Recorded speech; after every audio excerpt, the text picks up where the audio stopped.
நான் சொல்வதை நன்றாக கேட்டுக்கொள். ஒருவர் ஒரு பெரியவரிடம், ஐயா, நான் துன்பச் சிறையில் சிக்கித் தவித்துக் கொண்டிருக்கிறேன் என்றான்.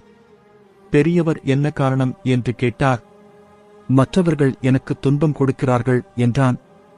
உனக்கு துன்பம் கொடுப்பது உன்னுடைய மனம்தான் என்றார் பெரியவர். அப்படியா சொல்கிறீர்கள்? ஆமாம் என்றார் பெரியவர். அப்படியானால் துன்பத்திலிருந்து விடுபட என்ன வழி? மனதை புரிந்துகொள். அது போதும். எப்படி புரிந்து கொள்வது என்றான் அவன். இந்த கதையை கேள் என்று பெரியவர் சொன்னார். ஆசையாக ஒருவர் ஒரு பூனையை வளர்த்தார். அந்த பூனை ஒரு நாள் எலியை பிடித்து கவ்விக்கொண்டு வந்தது. அவருக்கு அது மகிழ்ச்சியாக இருந்தது. மறுநாள் அந்த பூனை அவர் ஆசையாக வளர்த்த ஒரு கிளியை கவ்விக்கொண்டு வந்தது. அவருக்கு அது அதிர்ச்சியாக இருந்தது.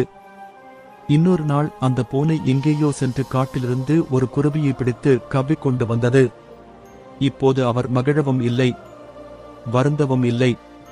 எதையாவது பிடிப்பது பூனையின் சுபாவம் என்பதை புரிந்து கொள்ள அவருக்கு கொஞ்ச காலம் ஆகிவிட்டது. தனக்கு பிடிக்காத எலியை பிடிக்கிற போது இன்பமும், தனக்கு பிடித்த கிளியை பிடிக்கிற போது துன்பமும், தனக்கு சம்பந்தமே இல்லாத குருவியை பிடிக்கிற போது இன்பமும் இல்லை, துன்பமும் இல்லை என்று பெரியவர் கதையை சொல்லி முடித்தார்.